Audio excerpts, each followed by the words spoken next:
अस्सलाम वालेकुम। मैं हूं फैसल तारिड़। आज यकम अप्रैल बरोज बुध। अगर मगर का खेल तो जी अब खत्म हो चुका है। पाकिस्तानी सियासत कैदी नंबर 804 रिहाई तहरीक, सुहेल अफरीदी ओपनिंग बैट्समैन और फिर जाहिर खान की रिहाई को लेकर मुज़ाहमत। अब कोई भी बहाना नहीं बचा हुआ। रमजान भी गुजर गया, ईद भी गुजर गई, मार्च का महीना भी गुजर गया, अब अप्रैल का आगाज हो चुका है।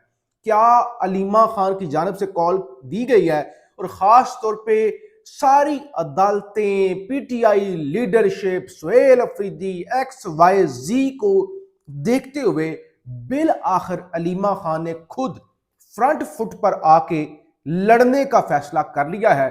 तो बड़ी खबरें हैं। सुहेल अफरीदी को साथ ही आज एक बड़ी अदालत ने, पाकिस्तान की सबसे बड़ी अदालत ने तलब भी कर लिया है। और अदालतों के अंदर क्या मैच पड़ा हुआ है, पाकिस्तान की पॉलिटिक्स के अंदर क्या सूरत हाल है, इस हवाले से एक तो इस वीलॉग के अंदर हमने बात करनी है।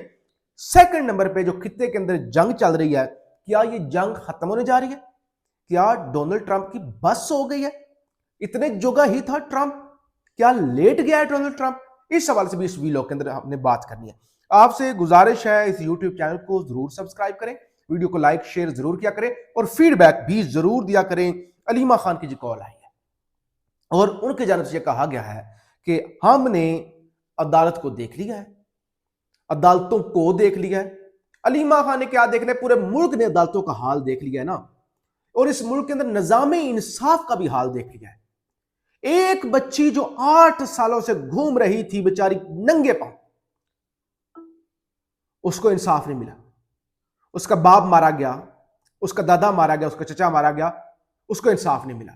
एक नसीम शाह ने एक छोटा सा ट्वीट वो भी उसके मैनेजर ने कर दिया, उसको करोड़ों रुपए का जुर्माना हो गया। तो ये तो इस मुल्क के अंदर जो हाल है इंसाफ का, हमने अदालतों को देख लिया है।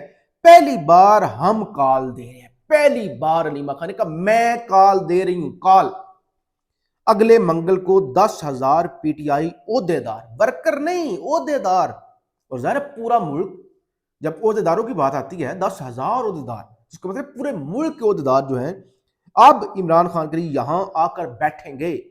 अडियाला के बाहर आकर वो कहते हैं अगले मंगल को 10,000 ओहदेदार।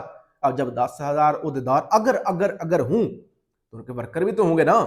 कोई सदर है, कोई सेक्रेटरी है, कोई जनरल सेक्रेटरी, कोई फाइनेंस सेक्रेटरी, कोई इंफॉर्मेशन सेक्रेटरी, उनके वर्कर, उनके दोस्त यार सारे, उनकी एक पूरी हायरार्की होती है ना जी, पूरी बॉडी होती है। आकर बैठेंगे, जो ये बोझ नहीं उठा सकता वो छोड़ दे। भाई जो इतने जोगा नहीं है ना, जो नहीं आना चाहता वो छोड़ दे, ताकि उनकी जगह पे लोगों को रिप्लेस किया जाए। सुहेल अफरीदी तैयारी कर रहे हैं, वक्त आ गया है, इस वक्त हुकूमत पर दबाव डालने की जरूरत है। नहीं साथ में सुहेल अफरीदी तैयारी कर रहे हैं, वो जो तैयारी कर रहे हैं ना, जरा आप आए ना सामने। तो अब उन्होंने कहा अब वक्त है कि जो है ना वो जो प्रेशर है वो बढ़ाया जाए। तो एक तो खबर जनाब ये हो गई। दूसरी खबर सुन ले, दूसरी इसी से जुड़ी हुई खबर, रिहाई फोर्स, रिहाई मूवमेंट, वो सब कुछ। वफाकी आईनी अदालत ने रिहाई फोर्स की तश्कील, आईनी अदालत ने वज़ीर आला सुहेल अफरीदी से रिहाई फोर्स की तश्कील पर जवाब तलब कर लिया। उन्होंने कहा भाई आओ भाई जवाब दो, जो आप रिहाई फोर्स बना रहे हैं कि फोर्स कोई युगंडा की फोर्स बन रही है, कोई हौसी बागियों की फोर्स बन रही है, क्या बन रहा है? कोई हिजबुल्लाह बन रही है, कोई तालिबान, क्या क्या बन रहा है? उस हवाले से उन्हें जवाब तलब कर लिया है। वज़ीर आला सुहेल अफरीदी से 10 दिन में जवाब तलब कर लिया। वफाकी हुकूमत यकीनी बनाए फोर्स की तश्कील में आइन और कानून की खिलाफ वर्जी ना हो। आईनी अदालत भाई ठीक है, हाजी अमीनुद्दीन साहब की अदालत कह रही है कि भाई आइन आइन सुप्रीम है भाई, आइन आइन के साथ कुछ नहीं होना चाहिए भाई, क्योंकि इस मुल्क आइन के मामले में बड़ा फूंक फूंक पे कदम, फूंक फूंक कर कदम रखा जाता है। स्टैब्लिशमेंट भी आइन की पासदारी करती है, अदालतें भी आइन के तहत, हुकूमत भी, इलेक्शन कमीशन भी भाई आइन के मुताबिक चल रहा है। तब पूरे मुल्क की हिरार्की आइन के मुताबिक, लिहाजा आइन बड़ा जरूरी है भाई, उसके मुताबिक,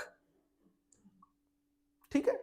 तो आइन के मुताबिक भाई होना चाहिए, आइन को कोई फर्क नहीं लग जाना चाहिए, ये उन्होंने पूछ लिया है गैर आईनी अदालत ने। अच्छा सुप्रीम कोर्ट के अंदर अलग फड्डा पड़ा, इनके अपने छोड़ देना, कि किसी को इंसाफ मिलना है, पीटीआई को भी छोड़ दे कि बंदा के पीटीआई को इंसाफ नहीं मिल रहा, छोड़ दे, इंसाफ को एक साइड पर रख दे भाई। जैसे होता है ना कि वो एक वीडियो आई थी ना, एक वीडियो आई है, आप देखें, दो वो डॉक्टर्स थी किसी लाहौर का अस्पताल में, मुकाबला चल रहा था कि ये वाला ग्रुप पहले ऑपरेशन करता है या ये वाला ग्रुप पहले ऑपरेशन करता है, रेस लगी हुई थी। जैसे वो मोटरसाइकिलों की रेस होती है, ट्रकों की, बसों की। आजकल मैं आपका टाइम जाया नहीं कर रहा, आप सड़कों पे जाए ना, आप ट्रैवल करें मोटरवे पे आगे पीछे, भाई बसों की जिसके अंदर उन्होंने 100 बंदा बिठाया होता है ना, सवारियां, उनकी रेसें लगी होती हैं और फिर एक्सीडेंट, बसें उलट जाती हैं, लेकिन रेस चल रही है ना। अब सारा खबर सुनिए। Supreme court chief justice versus वफाकी आईनी अदालत chief justice. Supreme court chief justice Yahya Afridi ने तुर्की की आईनी अदालत के सदर को 7 अप्रैल को इशाइये पर मदऊ कर रखा है। अच्छा, अब रेस है। वफाकी आईनी अदालत चीफ जस्टिस अमीनुद्दीन ने भी उसी रोज, उन्होंने कहा मैं क्यों पीछे रह जाऊं, मैं पहले, भाई मैं सुप्रीम हूं, उससे उसी रोज यानी 7 अप्रैल को ही तुर्की की आईनी अदालत के सदर को जोराने पर मदऊ कर लिया। उन्होंने कहा भाई पहले मेरे पास लंच मेरे पास करें, उसके बाद डिनर जो है वो याह्या आफरीदी के पास होगा। उन्हें पता चलता गया तो उन्होंने पहले ही कहा कि बस जी आ जाओ। अच्छा, मैं थोड़ी सी चीजें आपके सामने रख लूं एक दफा, बल्कि खान के हवाले से। खान के केस की समाअत आज सुप्रीम कोर्ट के अंदर हुई है। सुप्रीम कोर्ट में बानी पीटीआई इमरान खान के खिलाफ हत्या के इज्जत केस की समाअत मुलतवी कर दी। वो जो शहबाज शरीफ 17 अरब रुपए का गलबन हरजाना है, वो केस है, ये 10 अरब का है, तो उस केस की समाअत थी।